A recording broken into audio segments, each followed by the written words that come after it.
ሰላም እንደምን ቆያችሁ መታመሜን ሰምታችሁ በጣም ብዙ ሰዎች እየተጨነቃችሁ ነው መታመሜን የነገርኳችሁ እንድትጨነቁ ፈልጌ ሳይሆን እንድትጸልዩልኝ ስለሚፈልግ ነው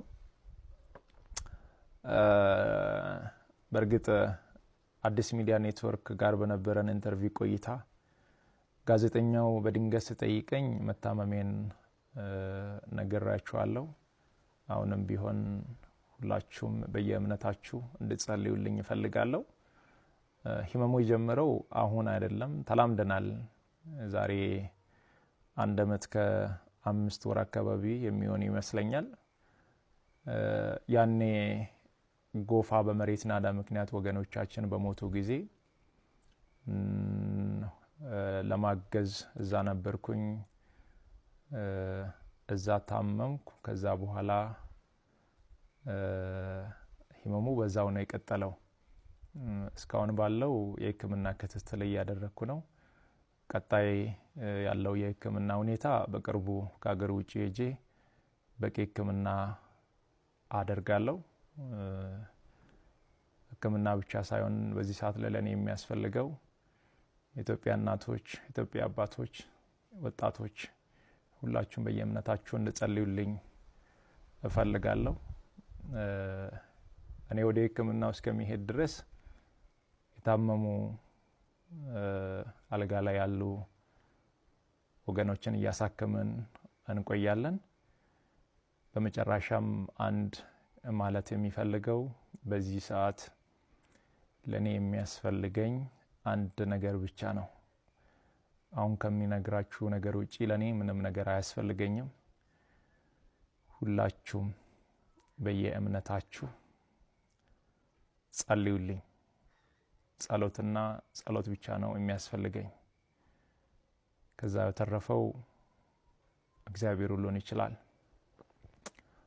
አመሰግናለሁ ለነሱ እኔ እርዳታ ሲሰበስብ ቁጭ ብዬ አይደለም መቀመጥ አልችልም በምርመራ የማይታወቅ ታማሚ አንተ ትሆናለህ ብትመረመር በሽታው አይገኝም አንተ ላይ ህመሙ አይታወቅም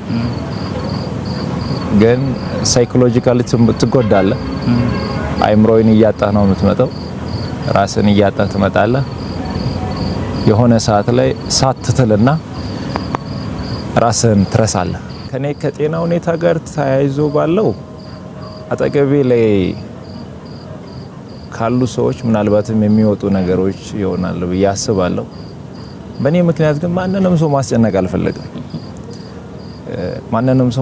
አልፈልግም አንድ የሚያምነው ነገር አለ እግዚአብሔር ሁሉን እንደሚችል የውስጤን ህመም እሱ እንደሚፈውስ ሰው ፊትን ያያል እግዚአብሔር ልብን ያያል አጥላው ሰውን ስትረዳ የሰዎችን ህመም የሰዎችን ስቃይ ደርሰ መከራቸው አጠገብ ላይ ስትቆም ልክ እንደኔ ሌሎችም እንደዛው ናቸው ፊታቸውን ስታይ ወጥተው ሲገቡ ለሌሎች ሲተርፉ ለነሱ ይበቃቸው ይመስላል በዚህ ሳምንት ውስጥ በአንድ ወር ባልሞላ ጊዜ ውስጥ 5 ሰው በጣም የህክምና ወጪያቸውን ላይቭ ላይ ቁጭ ብለን ከደጋግ ኢትዮጵያውያን ሰብስበን ወደ ህንደገር ሄደው እየታከሙ ያለው አሉ በቅርቡም የሚሄዱ አሉ በብር ሲተመኑ ብዙ ብር ነው አይደል ከብር ወደ 30 ሚሊዮን ብር አካባቢ ተሰብስበዋል አንድ ሳምንት ያ ግን መቀመጥ አልችልም ለነሱ እኔ እርዳታ ሲሰበስብ ቁጭ ብዬ አይደለም መቀመጥ አልችልም መቀመጥ የማልችልበት ምክንያት አለ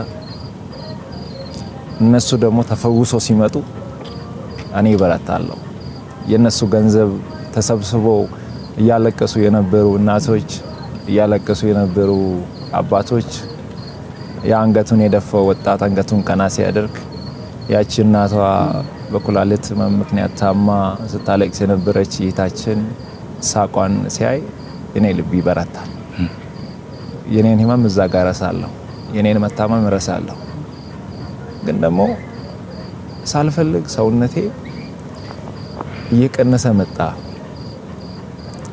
እኔ ህመሜን ለሰው ማሳየት አልፈልግም ሰው እንዲያቀብኝ አልፈልግም አንዳንድ ጊዜ ደግሞ ስጋ ያሳያል። ትልቁ ችግር እሱ ነው። ጃኬት ብትደርብም ይታያል ውስጥ ያሳያልና ጸልዩልኝ። እኔ የኢትዮጵያ ሕዝብ አንድ የሚማጸነው አንድ ለኢትዮጵያ ሕዝብ መናገር የሚፈልገው ከእግዚአብሔር በታች በእናንተ ጸሎት፣ በእናንተ እንባ፣ በእናንተ ምርቃት ነው እስከዚህ ያለሁትና አሁንም እግዚአብሔር በዛ መንገድ ያቆመኛል ብዬ አስባለሁ። እኔ ብዙ ሰዓት ላይ ቤተሰብ ጋር የመሆን እድል አላገኝም። ከሀገር ሀገር ዞራለሁ። ቤት ቢሄድ እንኳን ስልክ ነው የሚያወራው አብዛኛውን ሰዓት ላይ። የኔ አንድ ስልክ አለማንሳት ምናልባትም የአንድ ሰውን ህይወት ሊያጣ ይችላል። እውነት ለመናገር ባለቤቴን እግዚአብሔር ይባርካት። እድለኛ ነኝ። የተባረከች ሴት ናት በጣም። የኔም ቪዲዮችን ሰዎችን ሲረዳ ሶሻል ሚዲያው ላይ ከተፖሰተ በኋላ እያየች ታለቅሳለች እንደ ተመልካች።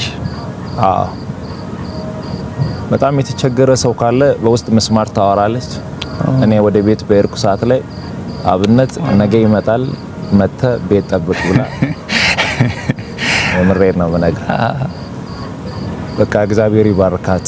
የሷ ጥንካሬ፣ የሷ የልብ መረጋጋት፣ የሷ እግዚአብሔርን የምትፈራ ሴት ናትና የሷ ቅንነት ነው በዚህ ቦታ ላይ ለሌሎችም በትንሽም ቢሆን እንዲያገለግል በእንደዚህ አይነት ሁኔታ እንዲቆም የሷ ጸሎት፣ የሷ ጥንካሬ፣ የሷ መልካምነት ነው። የኔ የሚታይ ነው ካሜራ ላይ የሚታይ፣ የሷ ግን የማይታይ የተደበቀው ከኋላ ያለው ከካሜራው። እኔ የጀርባ አጥንት እሷ ነች። የኔ የጀርባ አጥንት ቤተሰቦቼ ናቸው። የኔ የጀርባ አጥንት የማይታዩ ከኔ ጀርባ ያለው ካሜራማኖች አሉ፣ ሀሳብ የሚሰጡኝ አሉ። የኔ የጀርባ አጥንት በጸሎት የሚያግዙኝ አሉ። ሁሉም በየሃይማኖት በየእምነቱ የሚጸልዩ ዱዓ የሚያደርጉ የእናቶች የአባቶች ጸሎት እንደ ቤተሰብ በጣም እፈተናለሁ። እውነት ለመናገር በጣም ይኖረዋል። አንዳንድ ቪዲዮዎችን አይተ ከሆነ እኔ ገና ቤት ሲሄድ ከውሻ ጀምሮ ይደነግጣሉ። እኔ ገና ሲያዩ ነው የሚደነግጡት። ልጄ በጣም ነው የምትወደኝ፣ በጣም ነው የምትወደኝ። እንዲህ ፊቴን አሳይቼ አግኝቻት ሰላም ብዬ ገና እንዲህ በደንብ እንኳን ጊዜ ሰጥቻት ሳልቀመጥ ተነስቼ ደግሞ አንድ ሰው ተቸገረ ከተባለ ያንን ሰው በአካል ማግኘት ስለምፈልግ ተነስቼ እሄዳለሁ። ልጄ ባባስ ብላ ትጠይቃለች። ቤት ይመጣል፣ እቆያለሁ 2-3 ቀን። በቪዲዮ ነው የሚያወራት አብዛኛውን ሰዓት ለልጄን በቪዲዮ ኮል ነው የሚያገኛትና ለቤተሰብ ጊዜ መስጣት ባልችል እንኳን የነዛ የእናቶች ምርቃት፣ የነዛ የአባቶች ምርቃት፣ የወጣቱ ደስታ፣ የወጣቱ እንባ የኔን ቤት ሰላም አድርጓል። ሰላም አለ። ሰላም ቤቴ ሰላም፣ እግዚአብሔር ይመስገን። በካንሰር ሲታመም እግሬን ስለታመምኩ እግርህ ከጉልበት በታች ይቆረጥ ተባለ። እግሬማ አይቆረጥም ብዬ ከእግዚአብሔር ጋር መነጋገር ጀመርኩ። እንዲህ ብዬ እግዚአብሔርን ጠየቅኩት፣ እግሬን የምትፈውስ ከሆነ በእነዚህ እግሮቼ ቆሜ አንተን አገለግላለሁ አልኩት።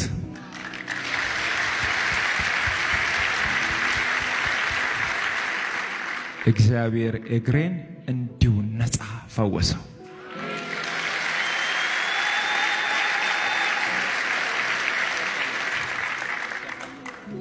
የሚታይ ከሆነ ይታያል። እዚህ ጋር የጠባስ ይሄኛው ቦታ ነው በካንሰር የታመምኩበትና ይሄኛው አሁን በስጋ ተሸፍነው ደህና ነኝ። በዚህ እግር ዘላለሁ፣ እንቀሳቀሳለሁ፣ ይሰራለሁ። ይሄኛው እግር ነበር ጠላት ይቆረጥ ያለው። እግዚአብሔር ግን አይቻልም ብሎ ከለከለው።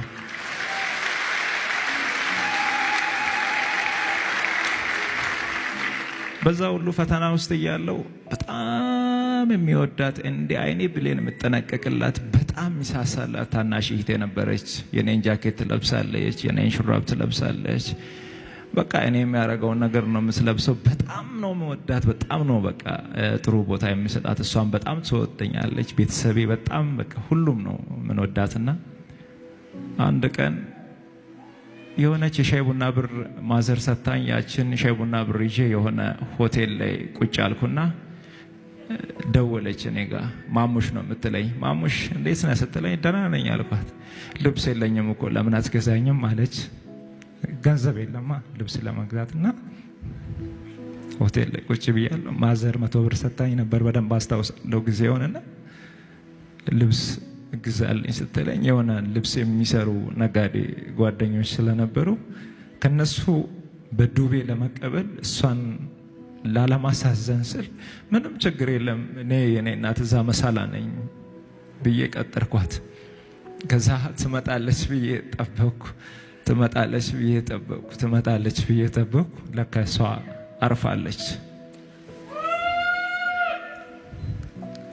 እና እግዚአብሔር ይመስገን፣ እግዚአብሔር ይመስገን ይህቴ ማረፏን ሰማውና ሆስፒታል ሮጬ ሲደርስ የነበረው ትንሽ ትንቀሳቀስ ነበረና እጄ ላይ አረፈች። ከአንድም 3 መኪና የዛሬ 7 ዓመት ቀያይሬ ነበር የሚይዘው። ትላልቅ የንግድ ድርጅቶች ነበሩ። እነዛ ሁሉ በኔ እጅ ላይ ነበሩት። ሲመቱ ወደ ኪሳራው ሲገባ የመጨረሻ የሚለብሰውን ልብሴን ሽጬ አውቃለሁ። ለምን? ሻይ ቡና ከጓደኞቼ ጋር ለማለት። እናቴ 100 ብር ከሰው ጠይቃ፣ ቤት ገንዘብ ከሌለ ከሰው ጠይቃ 100 ብር የሰጠችኝ ጊዜ ትዝ ይለኛል። እናትም ስለሆነች እኔ ያለው እሷ ነበረች የምትቸገረው። ከኪሳራው ጋር ተያይዞ ባለው ምንድነው ያደረኩት? ለመመለስ ፈጣሪ ሊያስተምረኝ እንደሆነ ገባኝና አቤቱ ከዚህ በኋላ ገንዘብ የሚሰጠኝ ከሆነ የሰጠኸኝን በሙሉ ለድሃ ሰጣለሁ።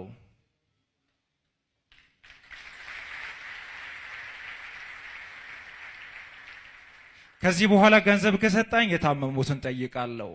ከዚህ በኋላ መኪና ከሰጠኝ የተቸገሩትን ነው በዛ መኪና የሚያስገባው። ከዚህ በኋላ ገንዘብ ከሰጠኸኝ የታመሙትን ነው የሚጠይቀው፣ የተራቡትን ነው የሚያበለው ብዬ ከእግዚአብሔር ጋር ተነጋገርኩ። እውነቴን ነው የምላችሁ፣ ጊዜ መልፈጀበትን ፈጣሪ የሥራ መንገዱን አመቻቸልኝ። ወደ ንግዱ ሲመለስ እንደ በፊቱ አልተቸገርኩም። የነካሁት ሁሉ ነበር የሚባረከው። የነካሁት ሁሉ ይባረካል። ትልቁ ፈተና ምን ነበር? ድጋሜ እንዲሰጠኝ ፈጣሪ ሲጠይቅ የሰጠኝን በሙሉ እሰጣለሁ ስላልኩ የሰጠኝን በሙሉ ምን ላድርግ? ችግር ውስጥ ገባው። ከራሴ ጋር መነጋገር ጀመርኩ። ይከብዳል አይደለ? የሰጠኝን በሙሉ እሰጣለሁ ስላልኩ ነው ድጋሜ የሰጠኝና እጅግ በጣም ፈተና ውስጥ መግባት ሲጀምር የፈለገ ይሁን አቤቱ የሰጠኝ አንተ ነህ። መንገድ ላይ ሲያገኝ እናቴ ምን ተቸገርሽ? ይሄን እንኪ ውሰጂ። አባቴ ምን ተቸገርክ? እንካ። ሲሰጥ ይተካል።